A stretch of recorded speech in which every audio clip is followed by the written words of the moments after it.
Assalamualaikum warahmatullahi wabarakatuh. My name is Yosafat Bintang Kurniawan from D4 to A. This time I'm gonna explain how to work level and temperature control.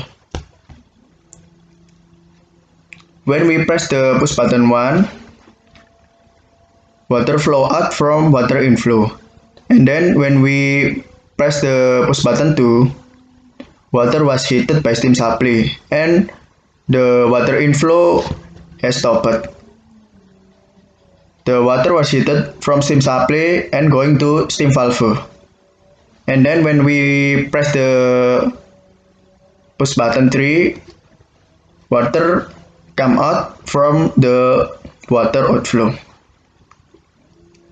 And then when we press the push button 4, the water has stopped come out. This is the secret of the level and temperature control. This time I'm using Proteus. In here I'm use some DC current, resistor, transistor, and there is a NAND gate and gate, and of course we need switch button and motors. Let's try to simulate.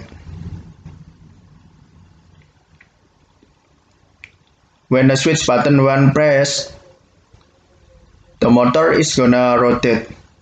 Why the motor rotates? It's because the one of the NAND gate legs it's receive current from a DC current. When we press the switch button 2, the motor 1 it's gonna stop. It's because the NAND gate receive a high logic and the output will be 0. So 1 1 and the result is a 0. So why the motor 2 is gonna rotate? It's because the motor 2 it's receive current from the transistor.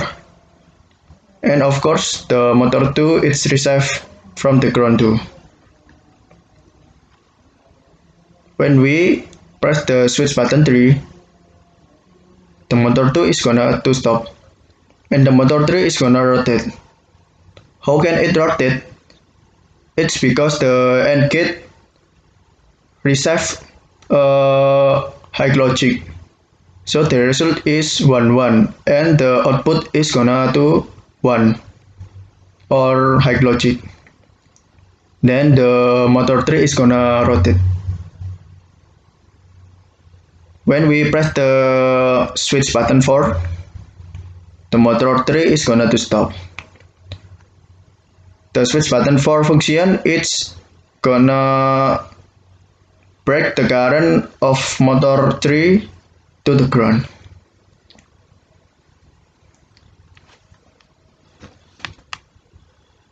Thank you for your attention. Wassalamualaikum warahmatullahi wabarakatuh.